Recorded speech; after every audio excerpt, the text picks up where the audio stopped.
freedom. You've heard that word a lot.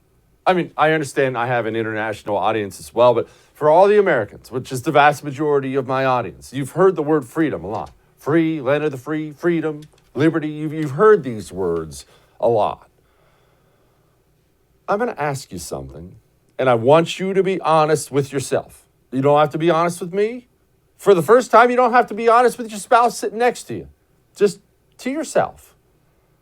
Do you want freedom? You see, what we've seen with coronavirus, and we'll go over all this Fauci stuff and mandate stuff and all this other stuff, what we've seen with coronavirus and the American absolute shocking shift towards totalitarianism, and what we've seen is a society that doesn't really value freedom anymore. We don't. Now, I'm sure you personally do. It was a rhetorical question. I'm sure you do. But as a whole, we don't value freedom here anymore. Now, there are a lot of reasons for that. One of the main ones is we got rich and fat and bored, as wealthy societies do. And once that happened, we became a generation of privilege, and we lost any sense of our founding. We don't have any ties to our founding anymore. We don't treasure freedom because all we've ever known is freedom. We haven't known the other half of it. That's why you see the people out there who are yelling the loudest about what's happening in America. They're people who've escaped from places like Cuba and Venezuela. They're screaming into the microphone, "What are you doing? Don't you see what's happening?" Why? They've known the other half. The problem is you and I, we've only ever known freedom. We've only ever known it, so we don't appreciate it at all. What if the medical community doesn't believe in freedom either? Where does that leave us? What do we have left? I saw, look, as you know, I'm not the biggest Dr. Fauci fan in the world. I don't think he's the Antichrist. I think he's just a pretty corrupted bureaucrat who screwed this whole thing up, has no idea what he's doing, and he's just pretending. That's really what I've thought. But this is quite a thing for a doctor to say.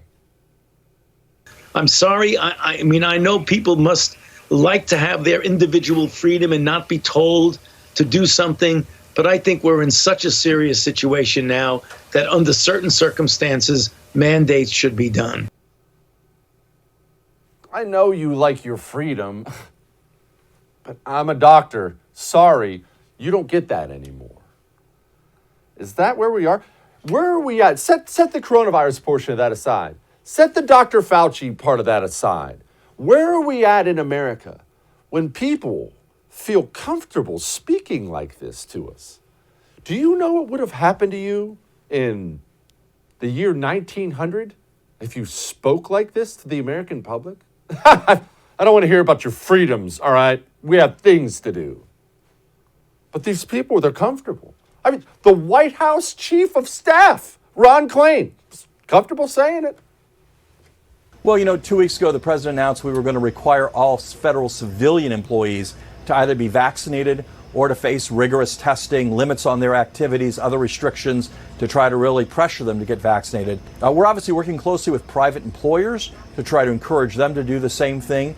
We need to put requirements on people to get vaccinated. That's how we're going to get this behind us. That's how we're going to be able to go back to normal. Put requirements on people. Let's see. So we have Fauci talking about individual freedoms. I know you like that with the kind of the fake eye roll, but set that aside. And then we have the White House Chief of Staff. We have to put requirements on people. You heard Bill de Blasio, that scumbag mayor of New York. We played it on the show last week. I'm not going to play it again. Hey, the voluntary phase is over. I'm going to ask you something, and you don't have to answer, but I want you to think about this. When did these people get comfortable speaking to us like this? We are free by law here in America. We have a constitution. I realize it doesn't mean anything anymore, but we have a constitution and we are free. And yet they're comfortable speaking this way about what you're required to do, you're mandated to do. Here's what your freedoms are. No, don't tell me about your freedoms. I've got requirements for you. I'm sorry? Here's another doctor on CNN.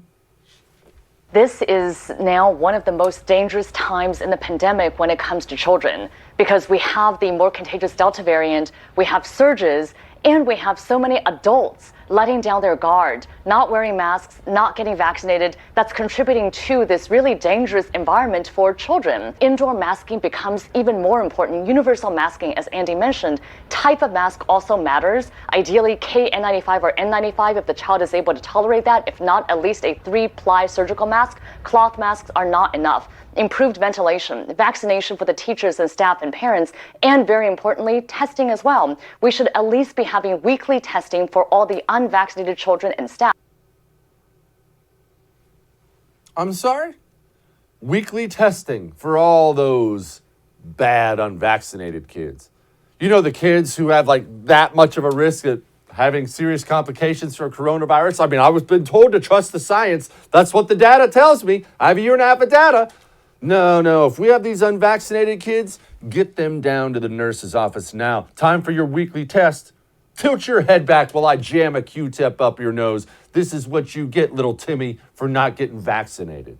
I have been warning you about something. I'm not going to stop warning you because it's coming and it's pretty much here. We are doing something right now in the United States of America that has been done time and time again throughout the history of the world. And it ends with violence. Lots of times, lots of violence. What is that something? We are creating a second lower class of people in our society. And we're scapegoating them and saying to everyone else, these are the people, you see them? These are the lower class. These are the unvaccinated. They're who you have to blame for your problems. Step one, every single time something horrible has happened to a group of people throughout history, step one has always been classification. We're here. They're not. Let's separate them. They're not only not part of us, they're to blame for everything we're going through. You see, once you've separated classes of people, the inevitable next step is deciding what to do with that lower class of people that's causing all the problems. I mean, you can't just classify them, right? We have to do something to them, don't we? But just set aside your freedoms. They're requiring you, haven't you heard?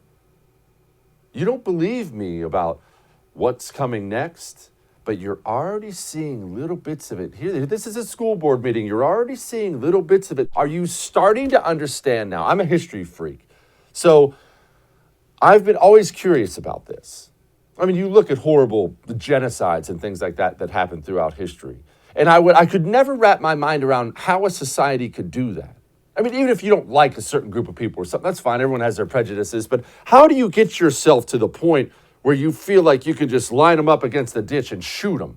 What human mind could get there, right? What kind of monster could do that? I never understood it. All the history books and documentaries I ever watched and read, I never got it. I get it now. I do. I see it. I see it happening right in front of me now. The other class, the lower class, the class that's responsible for your lockdowns. Your kids are dying. Grandma died. Oh, you don't like wearing that mask? It's their fault. The inevitable next step is deciding what to do to these people. I'm telling you. Hey, thanks so much for watching The First on YouTube. If you liked what you saw, go ahead and like and subscribe. You heard me. Like it, subscribe. You'll get a lot more of it and a lot more of me.